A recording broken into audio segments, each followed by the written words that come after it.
Hey, what's up, everybody? Officer Johnson here with the Columbus Division of Police with this week's Did You Know? My job didn't make me petty. Did you know that we are implementing new uniforms? It's something that I bring to work. These are what you will see on the streets rolling out. These officers just graduated the academy and they're the first class to be issued these beautiful new uniforms. This is the police department in my hometown of Columbus, and when they announced that they have a new look and will be wearing different uniforms moving forward, I was going to reply to their tweet and say, "You look like $1 million."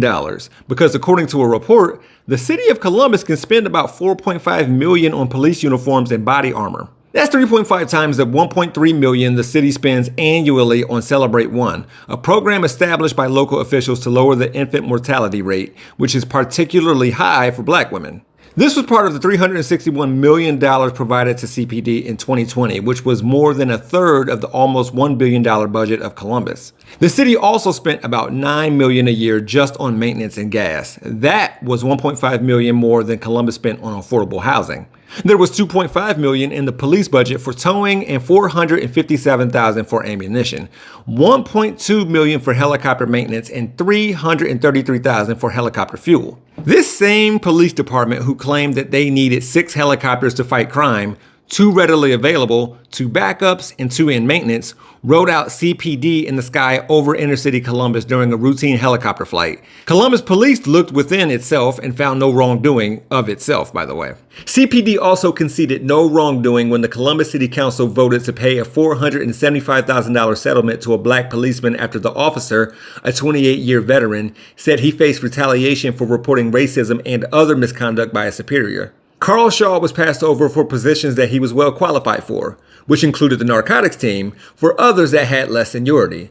They wouldn't let him compete on the diving team even though he was a collegiate diver in the Navy.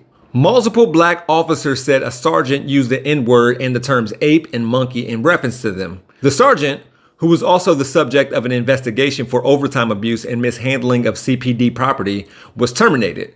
But for the race-based complaints, he received a written reprimand. Oh, and there was that one time when Columbus police paid out a settlement to one Stormy Daniels for wrongful arrest, and to 32 people who said they were injured during the George Floyd protests of 2020. I would say when the police are patrolling Columbus in their new fits, it's going to turn into an emperor's new clothes type of thing, but instead of us acting like we see uniforms, we'll see dollar signs. I decided against pressing send on that tweet because it was more factual than funny.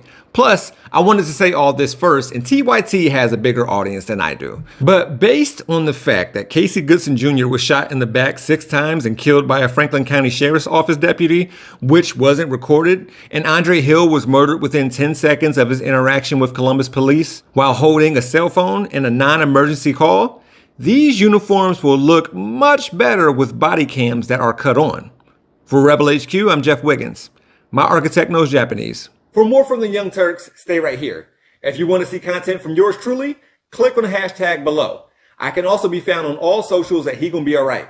Thanks for watching.